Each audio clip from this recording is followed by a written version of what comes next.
ગાંધીધામના હૃદય સમાન ગાંધી માર્કેટથી સરદાર વલ્લભભાઈ પટેલની પ્રતિમા સુધીના અવ્યવસ્થિત વિસ્તારને હવે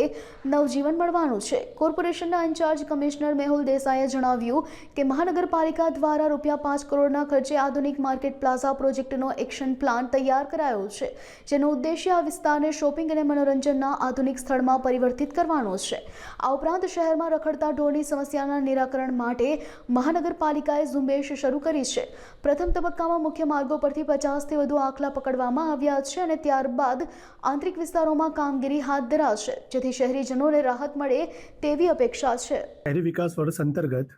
સરદાર સાહેબના પુતળાથી લઈને ગાંધી માર્કેટ સુધી આપણે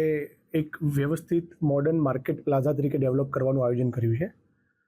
ગાંધીધામનું જે આપણું મેઇન માર્કેટ છે તે આપણી એક ઓળખ સમી છે,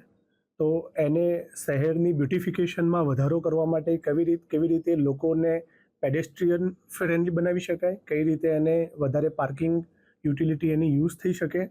અને જે સ્ટ્રીટસ્કેપિંગ છે કે જે બ્યુટિફિકેશન છે કે વ્યવસ્થિત આઇકોનિક લાઇટ્સ હોય અને પેડેસ્ટ્રિયન વોક થ્રુ આખું ક્લિયર હોય, એ આપણે એક આયોજન ₹5 કરોડના ખર્ચે ગાંધી માર્કેટથી લઈને સરદાર પટેલ સાહેબના પુતળા સુધીનું આપણે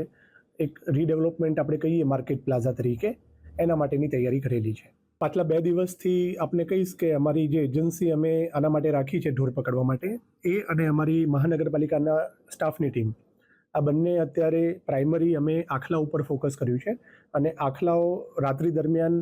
પકડીએ છીએ અને એમને રામલીલા મેદાન જે અમારું સ્થળ છે ત્યાં આગળ શિફ્ટ કરીએ છીએ। એકવાર રાત્રિ દરમિયાન રાત્રે એટલા માટે કરીએ છીએ કે દિવસે જ્યારે વાહન ચાલકો વધારે હોય અને આખલાને પકડતી વખતે કોઈને એક્સિડન્ટ કે કોઈ ઈજા ના થાય, એ માટે અમે રાત્રે આ કામગીરી કરીએ છીએ। એકવાર તમામ આખલાઓનું અમારે અને પકડવાનું કાર્ય પૂર્ણ થશે ત્યારબાદ અમે દિવસ દરમિયાન પણ જે ગાયો અને અન્ય પશુઓ રોડ ઉપર હશે તેમને અમારા રામલીલા મેદાન ખાતે પકડીને ત્યાં શિફ્ટ કરશું। અત્યાર સુધી 50થી પણ વધારે આખલા જે આપણે પશુ કહીએ છીએ ગાય, તો અત્યાર સુધી એક પણ નથી પકડી, પણ પશુ તરીકે અમે આખલા અત્યારે 50 કરતાં પણ વધારે પકડ્યા છે।